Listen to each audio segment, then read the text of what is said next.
송원근의 커뮤니티를 위한 경제. 플랫폼 대기업들은 어떻게 우릴 빼먹나? 개처럼 뛰고 있긴 해요. 지난 5월 쿠팡 물류업체와 일하는 배달노동자 정슬기 씨가 과로사로 죽기 직전에 남긴 카톡 메시지이다. 지면으로나마 고인의 명복을 빌어본다.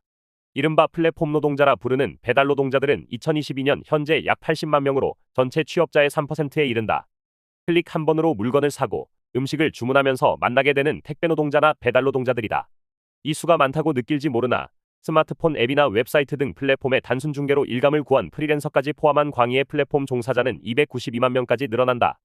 전 세계적으로 온라인 검색과 광고 시장 88%를 장악하고 있는 구글, 자사 결제 시스템을 사용하지 않고 자체 결제 시스템을 개발한 업체를 60% 시장 점유율을 가진 운영체제 시장에서 퇴출시킨 애플, 소셜미디어 시장의 절반 이상을 점령하고 있는 페이스북, 열악한 물류센터 운영과 과다한 자사 제품 노출을 일삼는 아마존 등 이른바 GAFA의 독점에 대한 우려가 높아지고 있다.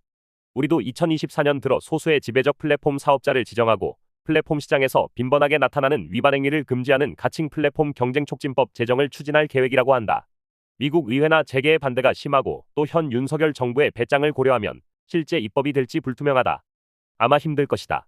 고 정슬기 씨의 죽음에는 플랫폼을 이용하여 물건을 팔고 노동자를 확보하는 대기업들의 횡포와 노동자 착취, 이를 통한 이윤 추출 논리가 깔려 있다. 반면에 쿠팡과 같은 플랫폼 대기업들에 대한 공정거래위원회의 고발과 처벌은 무력하기 그지없다. 이처럼 기업이 이윤을 뽑아내는 가장 쉬운 방법은 전통적인 고용관계 바깥에서 보호받지 못하는 플랫폼 노동자들에게 온갖 비용과 위험을 전가하는 것이다. 비용의 외주화이다. 이에 비해 플랫폼 노동자들은 저소득을 만회하기 위해 더 많은 시간을 일해야 하고 노동과정의 온갖 비용과 위험을 감수해야 한다. 이를 거부하는 순간 일하지 않으면 임금이 없는 이른바 0시간 계약은 종결되어 버린다. 나아가 플랫폼 기업들은 노동비용을 최적화할 수 있는 기술장치로 AI를 광범위하게 활용한다. 블랙박스 사회의 저자 프랭크 파스칼레는 빅데이터 알고리즘이 인력을 과소 또는 과잉으로 산출할 리스크를 제로화해 노동비용을 최적화할 수 있는 기술 장치로 활용한다고 지적한 바 있다.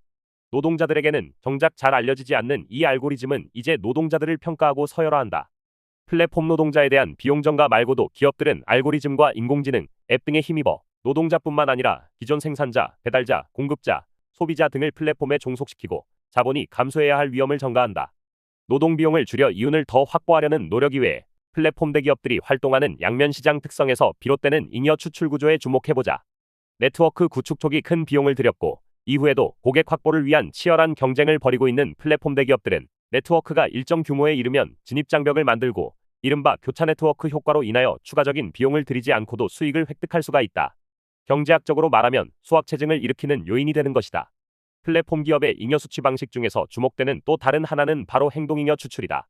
가입자나 소비자들이 검색이나 주문 등을 통해 생성한 데이터가 모이고 이를 통해 플랫폼 기업들은 사용자 위치, 소비 습관, 검색 패턴 등을 알아내고 예측할 수 있다. 심지어는 사람들의 정치적 견해까지도 알아낼 수 있다. 인공지능은 이 데이터들을 더 정확하게 만들고 예측하며 그럴수록 이를 상업적 목적으로 이용해 이윤을 획득하려는 기업들의 유인은 더 커진다.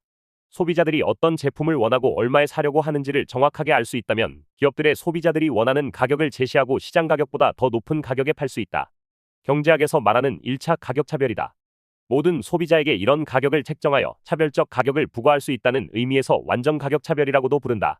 기업이 확보한 데이터를 통해 소비자 행동을 추적해서 얻은 독점적 지대인 것이다.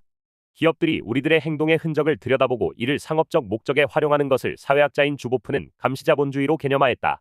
감시자본주의의 시대라는 책에서 그녀는 구글이 소비자들의 행동 데이터를 낭비하지 않고 더 많은 데이터를 얻기 위해 재투자해 오늘날의 독점력을 쌓을 수 있었다고 보면서 소비자들의 클릭률이 검색 엔진 개선에 사용하는 것으로부터 상업적 목적을 위해 사용자 데이터를 추출하기 위한 것으로 바뀐 것이 바로 감시자본주의의 핵심이라고 이해했다.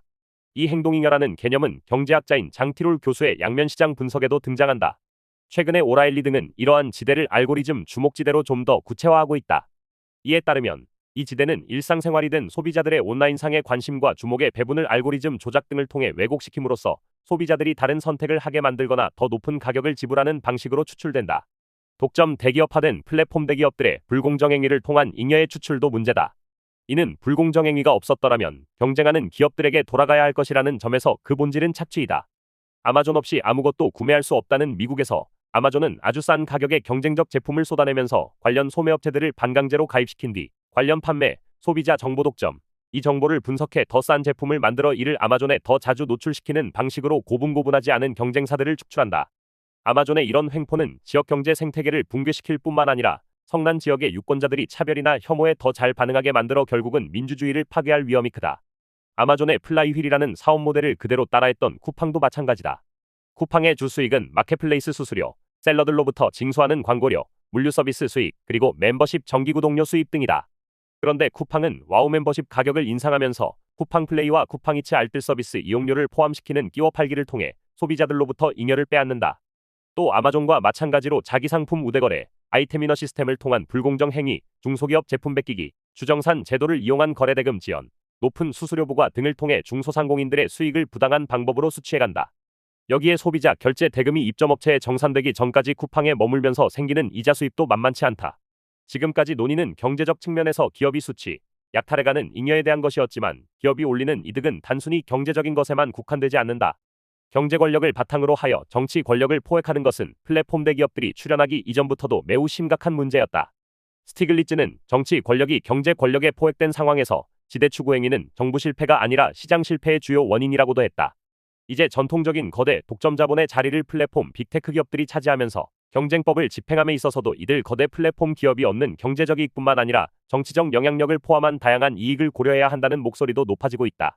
그리고 어느 정도까지 규제도 가능할 것이다.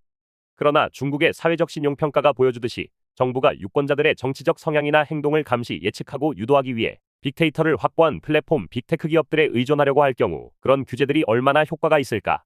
플랫폼 대기업들의 감시 자본이 사회적 정치적 관계를 어디까지 파괴할지 달라진 잉여 추출 방식과 함께 심각하게 생각해봐야 할 문제이다. 더 칼럼니스트